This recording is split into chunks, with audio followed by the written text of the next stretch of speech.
Jay, do you want to first give us your assessment of the 10 picks and then be run through the guys you took today, what you liked about them?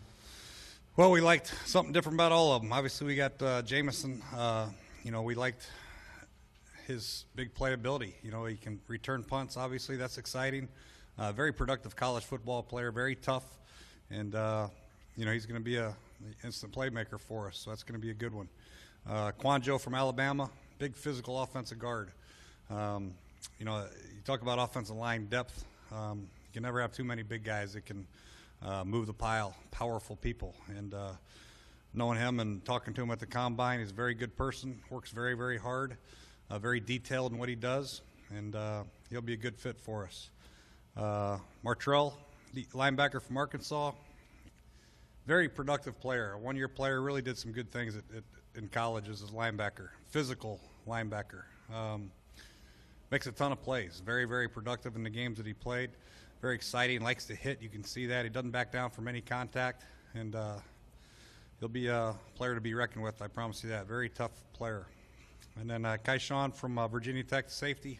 Similar type. A little bit undersized for a safety. He's 5'10", but when he brings it, he brings it. He's a tough guy. I think he's going to be very good on special teams. And, he'll have to try to work his way into the lineup. But very physical player, very productive player at Virginia Tech.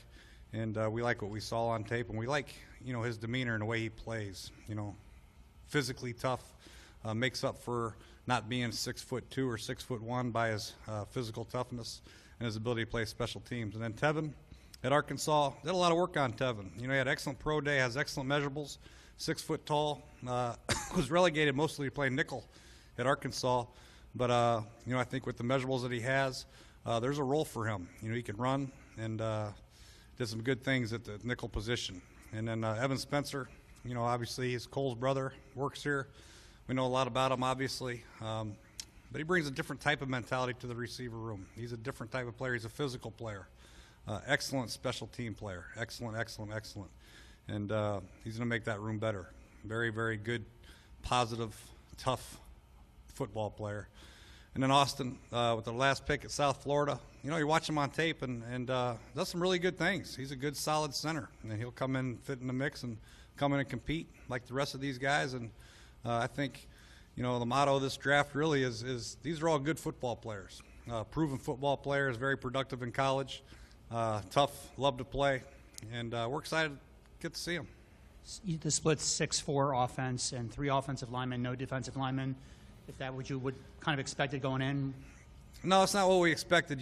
We got Preston. He's kind of a tweener, but we addressed defensive linemen in the free agency, obviously, and we have some good guys in house. And we wanted to take maybe 1 or 2 of those, but we just felt the players that were available that we did take, were a better fit for us at that time. Especially in the later rounds, a lot of the guys had strong special teams experience, as you mentioned. Why was it so important, I guess, to target guys like that who can work on special teams in the later rounds? Well, our special teams has not been very good the last couple of years, and it's an area that we have to improve in. You really improve special teams by improving your depth. And when your depth becomes improved, then your special teams becomes improved. And the type of mentality that these guys have to have, that Evan Spencer has, that Spate has, that Keyshawn has, I think these are good fits for us, and they're going to come in and they know on day one, special teams 1, position number 2, that's the way you crack in the lineup. That's the way you crack in the NFL is dominating special teams, making your mark in Coach Kotwika's room, and then when your opportunity is called out there at your position, you make the most of it. But they all have to be good on special teams. Did the philosophy of this draft change drastically from what it was last year, and how did things play out just with you all, Scott, and the way you guys went about your plan? Well, obviously, Scott was the lead dog. That's the biggest change. But really, we all had input. Obviously, he took everybody's input, but not a lot of change. It's just a matter of who was making the final decision is really it. But really, there weren't any head-button issues. Everything went along really smooth. Once the pick was made, we're all in, and we're very excited about the players we got. So there wasn't any animosity, no bickering, any of that stuff. There was some conversations when the pick was made. It was final, and we all respected it, and we all fired up about it. Was there a different sort of player at all that Scott was looking for, that you felt you guys were looking for this year, even as opposed to last year? You know what? I think really the motto is, he really preaches, he likes tough football players, physically tough football players. You see that with the guys that we got. They're all, Matt Jones and obviously Brandon. Sheriff Preston's a tough guy. Guanjo's a tough guy. Martrell's very, very tough. Keyshawn's tough. They're all tough football players. Evan's a tough guy. And you want to have a physical toughness when you're drafting football players. Guys that love football have a strong passion for the game, and you have to visualize a role for them. What's the role going to be for your football team? Is it special teams year one, develop them into a core starter? Is it competing for a starting job? Is it a nickel back? Is it a safety? What is it? But we have a pretty good vision for all these guys, and we're excited to get them in the building to see what they can do. As far as Crowder, could you obviously there will be competition, but could you envision him going out there and him being your returner week one this year? Oh yeah, I can envision it. Yeah, he's been productive at it when he's had the opportunity. He's such a good receiver at Duke. They probably didn't use him as much as they would like to have because he was such a key weapon for him on offense. But he's the type of guy that did a lot for him, and he's got the great quick first step, and he's a natural at punt returner. We'll see how he does at kick returner, but he will definitely compete. So you would try him at kick returner as well? We'll try. We'll see. We'll see what he has in store, but definitely punt returner, and we'll go from there. Look at these defensive players you got. Does this indicate that you're maybe open to maybe a broader variety of defensive looks than you've showed in the past? Yeah, that's always the intent. You have your standard base package, and then from there you branch off, depending on what type of players we have and what they can do and what they can learn and all that stuff. But you have to have a good foundation in place, a good sound foundation in place, and that's what we're working on here in phase one with teaching them a new defense. And then from there, once we get the players in, and Coach Berry and Coach Fuel and Coach Akey and Olivedati get to see what we have, then they can branch off from there. But we like versatile players, obviously, and we have a number of them that can do different things, which is always a good thing. Safeties that can play nickel, maybe. You have defensive linemen that can play outside backer, and so on and so forth. So should be an exciting time.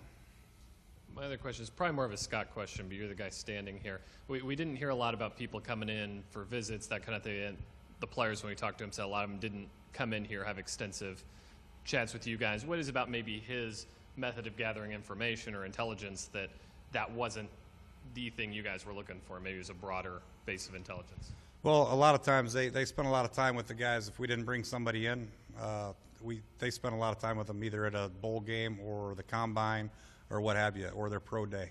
They felt good enough about visiting with them at those that they didn't have to bring them back here. The guys that we did bring in here, mainly want to just check out their medical, get to know them a little bit. Guys we didn't know, but I think we surrounded the area pretty good as far as getting enough people in here, getting to know enough people via bringing them in for visit or going to combines or pro days. So I think it was a very thorough deal, and I think we did a good job. Phase 2 of workouts starting soon. The guys are champing at the bit. I'm sure you already actually get on the field, get the footballs out, and get some of that going. How excited are you to get that phase underway? Yeah, we're excited. We're excited. Obviously, last year didn't turn out the way it is. This is a brand new year, and everybody's got high hopes, as everybody does in the league. But we're chomping at the bit to get out there and see these guys run around, get outside, get out of these get out of this building for a while, get some sunshine, and get a good sweat outside. They've been really working hard, though, in the meeting rooms, which has been very impressive to me. And, of course, with Coach Clark in here, they're grinding it out pretty good. So to get them out at a different phase will be good. It was perfect timing, and we'll get 3 good weeks of this and then get into our practices. From the start of the process, could you kind of sense that Scott had a clear plan and had kind of specific attributes he was looking for in certain players? And also, was there any sort of example that you can think of about, going through the process, you could kind of tell, okay, like this guy has kind of done this before? You like to try to think you have a clear plan going in and you have certain targets, but a lot of that changes. I think the best thing that he did and we did as a group was adjusting on the fly. If we had a guy targeted and all of a sudden he gets picked 2 or 3 before us, then you have to have your alternate plan. And I think just being thorough with all the guys that we had on the board, the scouts did a tremendous job. Scott did a great job. I felt good about the guys that we picked, knowing enough about them that it was a sound pick. So I just moving forward, I think it was a great system and a very smooth approach. Jay, staying along those lines, I wanted to get your thoughts on Scott's, methodology and his philosophy of volume drafting, trading back, getting as many picks as possible, bringing in as many players, knowing that the draft in some ways in the later rounds is a bit of a crapshoot. Yeah, we don't have the luxury of sitting back and trading a bunch of our picks away. We need our picks, and the extra picks are very beneficial to us. You can see that we picked up some pretty good players late that can do some good things for us. Hopefully someday maybe we'll get to a point where we don't need as many draft picks like some of these teams, but really this is the way you develop a football team, with these draft picks, free agents, and trying to develop in-house, where you don't have to shop around every free agent period. There's always going to be some free agents you want to get, but to develop guys that you draft from day one as a Washington Redskin and watch them grow up in your strength program and with your assistant coaches and go through that process with the fan base and living here, it's very beneficial to everybody. With Quan Zhao and Matt Jones, both of them had multiple knee surgeries. Were there concerns about durability in that, and then what dispelled those concerns, if so? Well, they all go through a pretty stiff medical process, and they get checked out pretty well. So we felt good about it moving forward. We would, very careful with that process, and we feel like they've recovered fully. And, nowadays with football the way it is, a lot of these guys in the draft have had some form of injury before that you could probably have an issue with just about everybody in this draft, as tough as the game is. But both those guys have rehabbed extremely hard to get themselves back to 100%, and we feel good about them. 10 players drafted, and as far as we know, not one positive drug test, no arrests among them, certainly no bad headlines. Was there a conscious effort to steer clear of players with trouble, and would that really, if they had an issue, would it cost them in the evaluation process? Well, we know about all that going in, and it just so happens that these guys are all good guys and been fairly clean for the most part, which is exciting. But we do keep an eye on all that stuff, and that's a very important part of the draft process. But we got some good, sound football players, good people too. You look at all of them, Brandon and Matt and Crowder. They're all good people. Everybody we drafted, we feel good about not only their physical makeup but their mental makeup. That they're good, positive human beings that are going to be good for the community and good for this football team. Jay, as someone who grew up in this game and whose brother's in this game, can you take us through what the feeling was in the war room when you guys were about to pick Evan Spencer? Was there a lot of laughter? I mean, what was it like right then? Because he was telling us he couldn't believe it. Yeah, we just want to make sure he wasn't like his brother Cole, But we let Cole make the initial phone call, and that's a big deal for both of them. And Evan earned it, When you watch him play, you look at his stats, you're like, why would they draft him? But this guy's a very tough football player. He's big, he's fast, he's physical. He's going to be a demon on special teams, and he's going to make it very, hard on everybody to make a move with him. But I think he's going to be here for a while just because of his mental makeup. He's a heck of a person. He's going to work extremely hard. And when you have a guy that's that big and that fast, loves the competition, loves to play special teams, loves to block safeties and corners and all that, you'll find a spot for him on the football team. Were you here this morning to meet the three guys who flew in, and what were kind of your first impressions meeting those guys? Well, I had a chance to meet Brandon, obviously, at the Combine and all that good stuff, and the initial impression with him is you're just impressed with him. He's a big physical guy, big, good-looking kid with a good look in his eye, just loves the game of football, and his eyes light up when he walks in the weight room. He's one of those guys that gets equally as excited as seeing the weight room as anything else. So he's fired up, and Coach Clark's fired up to get his hands on him some more, and very well-schooled kid, and excited to be here. And Preston is baby-faced, man. He's baby-faced, but he's big, long body, and he's what we thought. We got a chance to meet him also. Great kid, smart, picks up the game effortlessly, and he's an exciting prospect. And then Matt, he's a big boy. He's 6'3", and when you look at him, you'd be like, I don't know if I want to tackle this one. He runs hard, he's physical, loves to play, and we're excited about all three of them, obviously. All righty, thank you guys.